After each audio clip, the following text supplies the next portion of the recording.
అందరికీ నమస్కారం. గురుతత్వం ప్రేక్షకులకు విజ్ఞప్తి. జీ తెలుగు ఓంకారం వీడియోస్ మరియు గురుతత్వం ఛానల్ వీడియోస్‌తో ఫేక్ యూట్యూబ్ ఛానల్స్ మరియు ఐడీలు క్రియేట్ చేసి మిమ్మల్ని గురూజీ పేరు చెప్పి మోసం చేస్తున్నారు.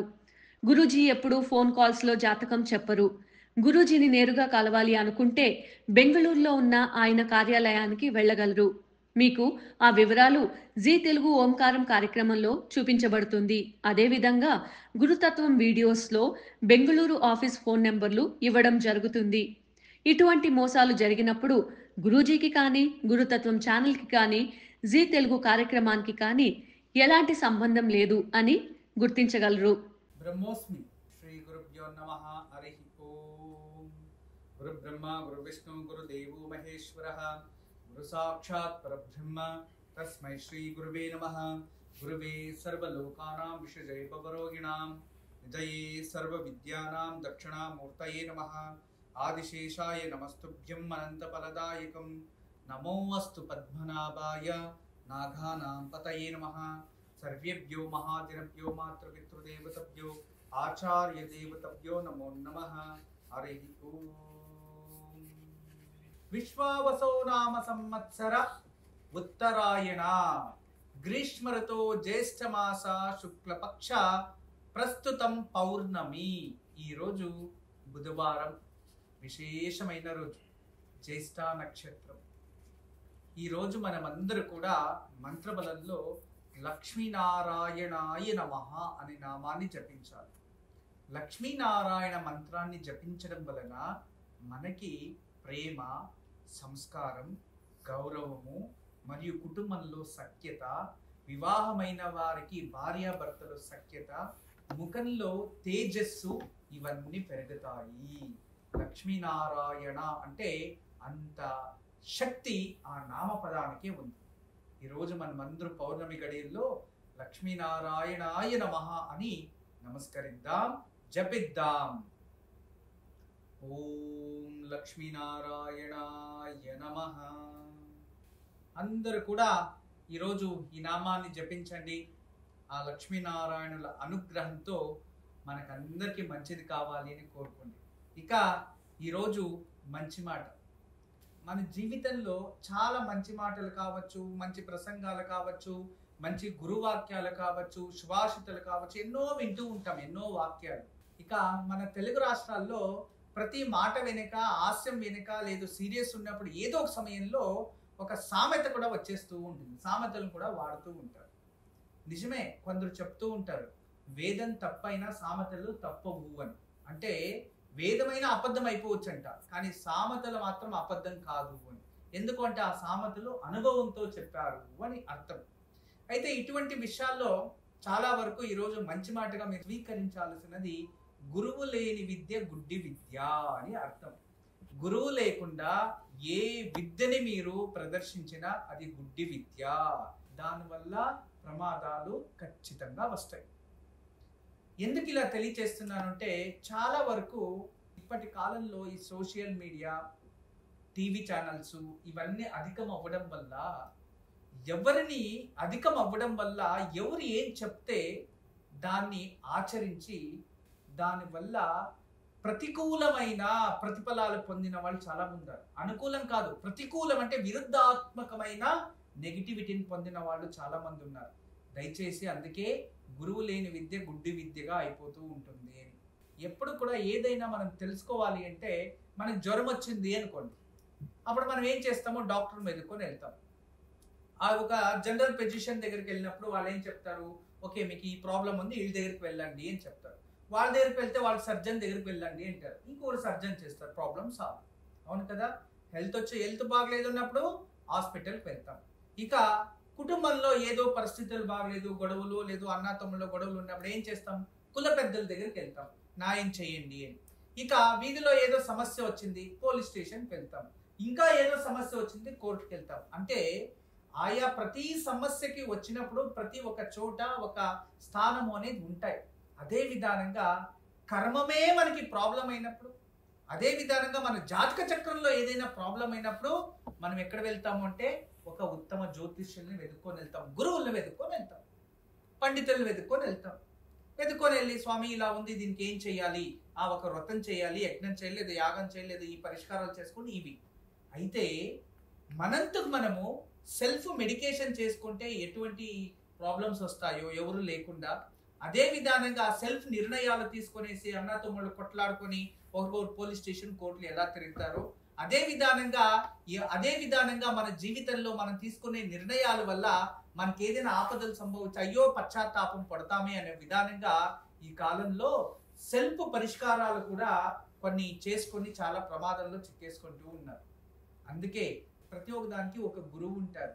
వైద్యో నారాయణో హరిహి అంటే వీళ్ళతో, యమో ధర్మ అంటూ ఒక న్యాయాధీశులు, అదే విధానంగా గురువో ధర్మ అంటూ కష్టకాలంలో లేదో జాతక చక్రంలో దోషాలు వచ్చినప్పుడు గురువు దగ్గరికి వెళ్ళాలి.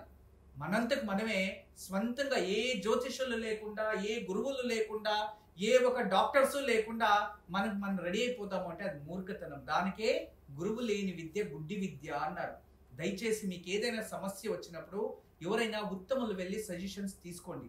వాళ్ళు సజెషన్స్ ఇచ్చినప్పుడు వాళ్ళు చెప్పినట్టుగా మీరు నడుచుకోండి. కానప్పుడు అప్పుడు ఇంకొకరిని మీరు వెళ్ళి దాన్ని కనుక్కోవాలి. అరే మాకు ఇలాంటి సజెషన్స్ మేము ఫాలో చేసాము, మాకు సక్సెస్ అవ్వలేదు అంటే దాంట్లో ఏదో లోపాలు ఉంటాయి, ఇంకోటి రీకన్సల్టేషన్ వెళ్ళాలి. అప్పుడు అది కాలేదా అప్పుడు మీరు ఇంకొకరిని వెతుక్కోవాలి, లేదా వాళ్ళే సజెషన్ చేస్తారు, ఇంకో దగ్గరికి వెళ్ళండి, వాళ్ళ దగ్గరికి వెళ్ళండి, వీళ్ళ దగ్గరికి వెళ్ళండి అని. చూడండి, ఈ ప్రపంచంలో ఒక హాస్పిటల్లో ఏదైనా ప్రాబ్లం వచ్చిందంటే ఇంకొక హాస్పిటల్కి రాస్తారు. ఆ డాక్టర్ ప్రాబ్లం అయితే ఇంకో డాక్టర్ దగ్గరికి వెళ్తారు. అదే విధానంగానే మనము లోకల్ కోర్టులో ఏదైనా ప్రాబ్లం వస్తే డిస్ట్రిక్ట్ కోర్టుకి వెళ్తాం, జిల్లా కోర్టులో ప్రాబ్లం వస్తే హైకోర్టు, అదేవిధంగా సుప్రీం కోర్టుకి వెళ్తాం. అదే విచారంలోనే ఒక్కరిని కలిసిన తర్వాత అక్కడ కాలేదు అంటే ఇంకో ట్రీట్మెంట్ డోసెస్ తీసుకునేటప్పుడు ఫస్ట్ 10 mg తర్వాత ఆ శరీరాన్ని బట్టి ఇంక్రీజ్ చేస్తూ ఉంటారు. చూడండి, వీటన్నిటికీ కూడా ఇంకొక చోటుకి వెళ్తారు, ఇంకొక చోటుకి రెఫరెన్స్ ఇస్తారు, ఇంకొక చోటుకి రెఫరెన్స్ ఇస్తారు, ఇవన్నీ జరుగుతాయి.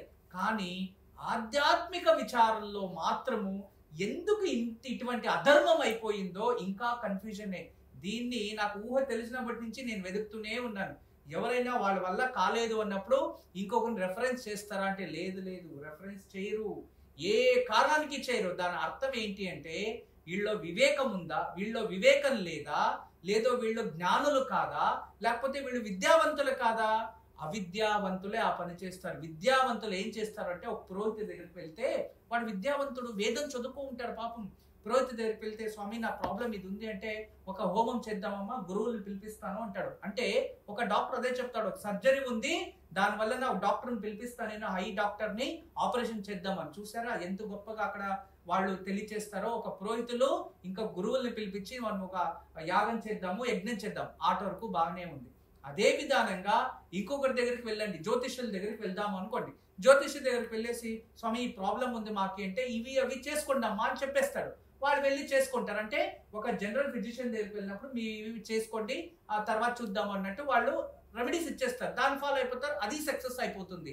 కానీ ప్రాబ్లం మళ్ళీ వచ్చినప్పుడు మళ్ళీ వాళ్ళ దగ్గరికి వెళ్తే సరే ఓకే ఇదన్నీ చేశారు, దీనివల్ల కాలేదు, ఇటువంటి కలవండి చూద్దాము, వాళ్ళ జ్ఞానంతో ఏదైనా చెప్తారేమో, లేదో నా అనుభవంతో ఇది కరెక్ట్ చేసాం కానీ అవ్వలేదు, ఈ గురువులు కలుద్దాము అనరు, ఇంకోటి ఏదైనా చేద్దాము అంటారు. లేదా వాళ్ళు భయపెట్టి ఇచ్చేసి మీ జీవితం ఇంతే అని చెప్పేస్తున్నారు.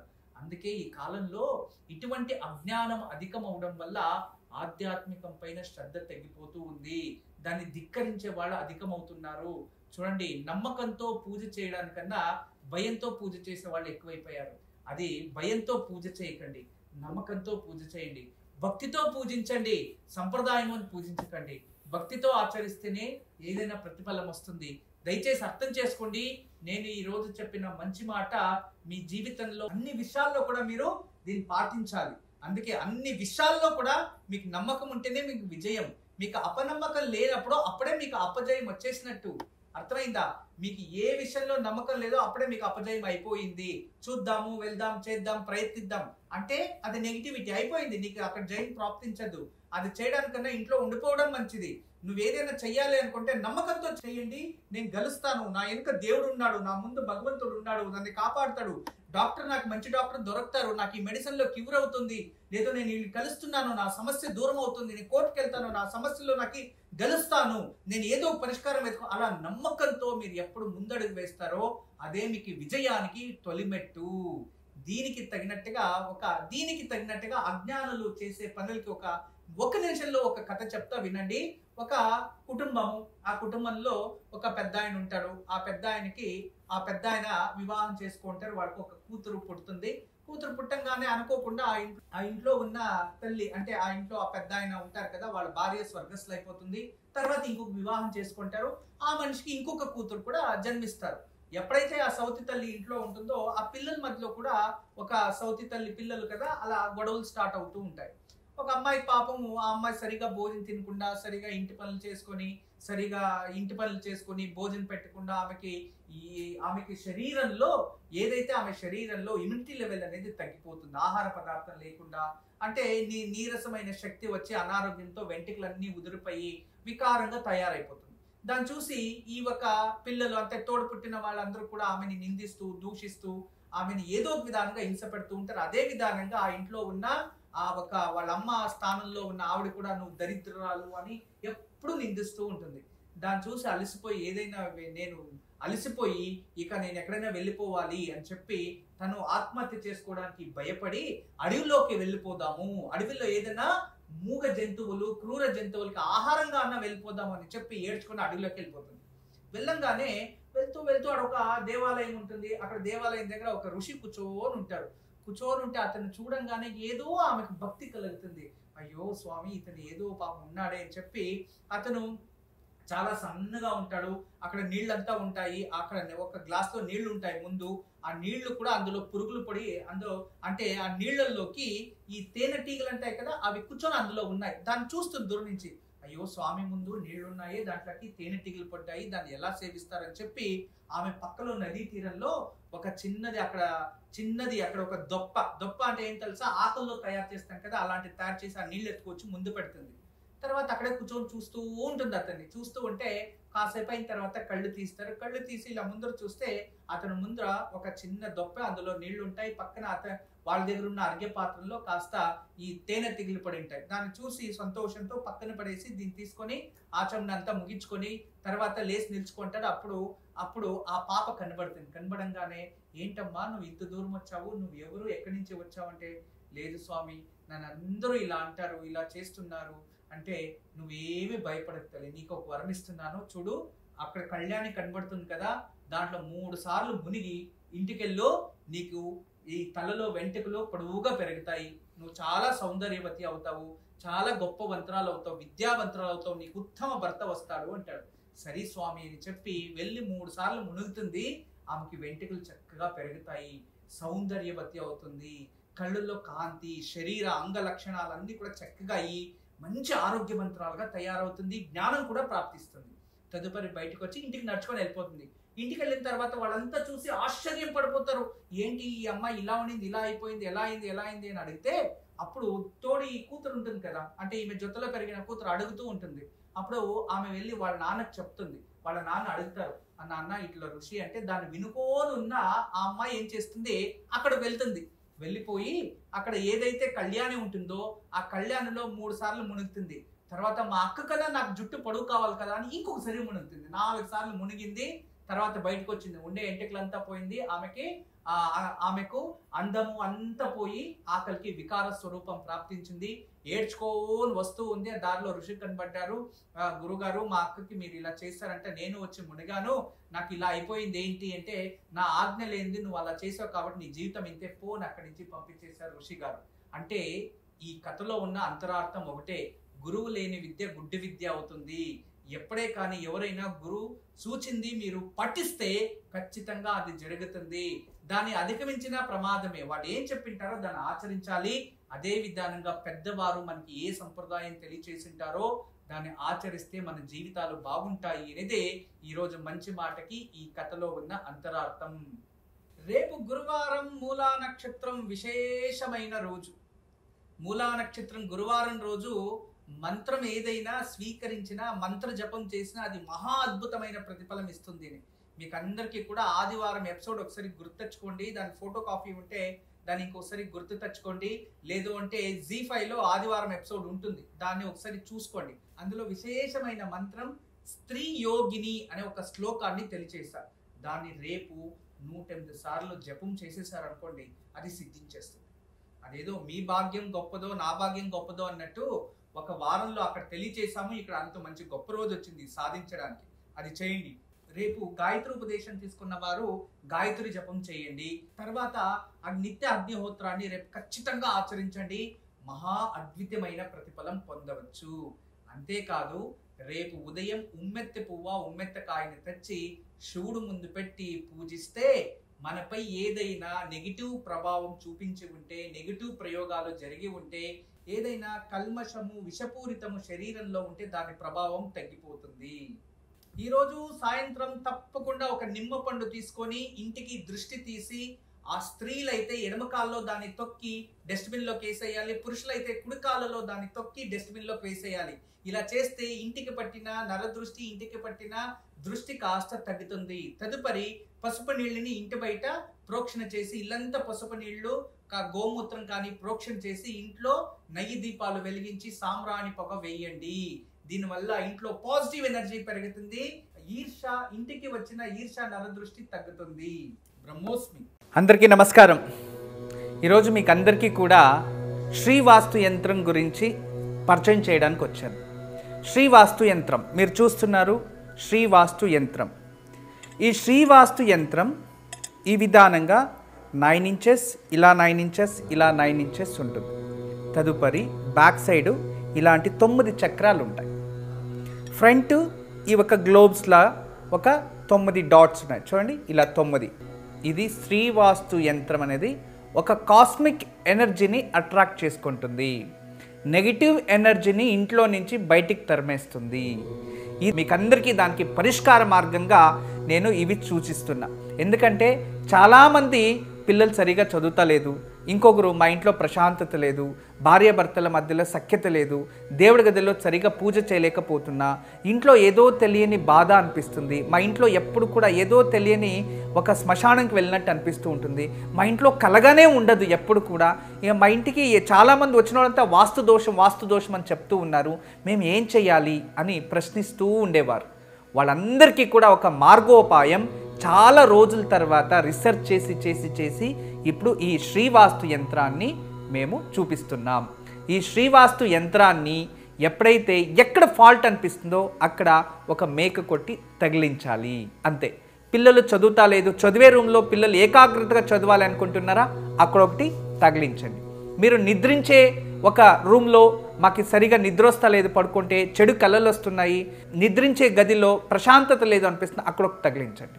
లేదు ఎవరో వాస్తు దోషం అని చెప్పారా, ఇంట్లో వాస్తు దోషాని కోసం ఇంటి హాల్లో ఒకటి తగిలించండి.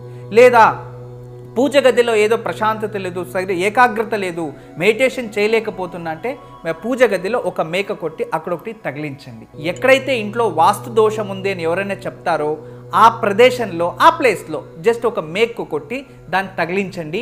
ఆ వాస్తు దోషం అక్కడి నుంచి వెళ్ళిపోతుంది. చాలా అద్భుతము, చాలా విశేషమైన శ్రీవాస్తు యంత్రం మీ వరకు తయారు చేయించాము. దీన్ని ఉపయోగించండి, దీన్ని లాభం పొందండి. నమస్కారం.